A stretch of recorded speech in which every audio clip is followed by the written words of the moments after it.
Episode 11. Pesta yang terlalu baik untuk menjadi nyata. Malam itu, di kamar yang lampunya redup, Sonya duduk di kursi bersama Sonny. Wajahnya kesal. "San, Mama tidak suka ini," ucapnya pelan, namun penuh tekanan. "Kenapa ayahmu mengirim Kevin ke London? Kenapa harus ke kampus terbaik? Kenapa bukan kamu?" Sonny bersandar santai di kursinya. "Bukankah itu bagus, Ma? Anak itu tidak akan tinggal di sini lagi. Hidup kita kembali tenang." Sonya menghela napas panjang. "Tapi Mama tidak terima. Ayahmu mengistimewakan dia." Sonny tersenyum miring. "Dulu Papa juga mau kirim aku ke luar negeri. Tapi Mama tahu sendiri. Tesku gagal." Sunyi sebentar. Lalu Sonya mendekat, berbisik sangat pelan di telinga anaknya. Senyum Sonny perlahan melebar. "Bagaimana kalau ayah tahu?" "Tidak akan," jawab Sonya mantap. "Semua akan terlihat seperti niat baik." "Baiklah, terserah Mama saja," ucap Sonny menyeringai.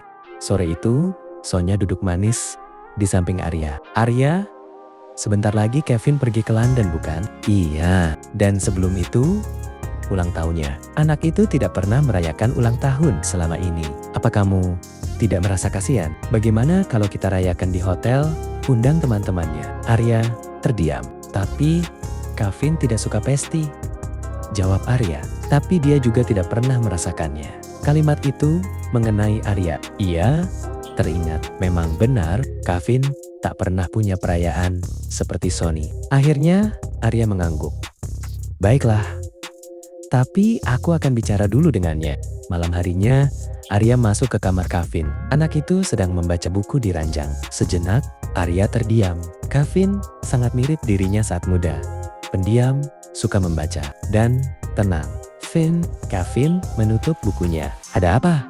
"Ya, sebelum kamu ke London, ayah ingin merayakan ulang tahunmu." "Tidak perlu," jawab Kevin cepat. Arya mengerutkan kening. "Kamu tidak menyambut niat baik ayah." Nada itu membuat Kevin sadar. Ia tidak boleh menolak. Walau bagaimanapun, ia masih bergantung pada ayahnya itu. Dan ayahnya sangat tidak suka saat dia membantahnya. "Baiklah, terserah ayah saja." Arya tersenyum puas, lalu keluar kamar. Di luar, Sonya sudah menunggu dengan senyum tipis. Rencananya kali ini pasti akan berjalan. Keesokan harinya, Kevin pergi ke rumah Racha. Ia ingin mengantar Racha kuliah. Ia sudah tidak sekolah lagi, hanya menunggu kelulusan saja. Angin pagi menyapu wajah mereka saat motor melaju pelan. "Kak, ayah mau bikin pesta ulang tahun untukku." Racha mengernyit. "Benarkah? Setelah bertahun-tahun?" "Katanya sih begitu." Racha terdiam. "Menurutmu itu rencana ayahmu atau Tante Sonya?" "Aku tidak tahu." Sepanjang perjalanan, Kevin tersenyum bahagia. Ia hanya senang bisa bersama Racha. Sementara di belakangnya, Racha memeluk pinggangnya pelan. Tapi pikirannya jauh.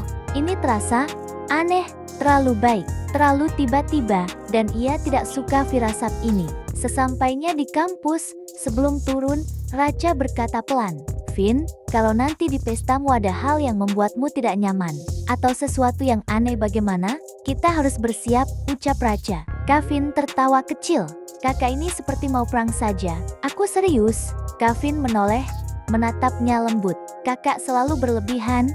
Kakak selalu saja terlalu khawatir." Racha menatapnya lama. "Justru karena itu. Karena ia terlalu mengenal Sonya, dan ia terlalu mengenal nasib buruk yang sering menimpa Kevin. Perasaan tidak enak itu. Tidak mau pergi." Malam itu, saat Kevin sendirian di kamar, ia menatap kalender. 2 hari lagi, ulang tahunnya. Dan 7 hari lagi, ia pergi ke London. Ia tersenyum kecil. Ia tidak peduli pada pesta. Yang ia pikirkan hanya satu, bagaimana caranya menghabiskan waktu sebanyak mungkin dengan Racha sebelum semuanya berubah. Ia tidak tahu, di sisi lain rumah ini, Sonya sedang menyiapkan sesuatu yang bukan pesta, melainkan jebakan yang dibungkus dengan kebaikan. Dan Racha akan menjadi orang pertama yang menyadarinya. Bersambung.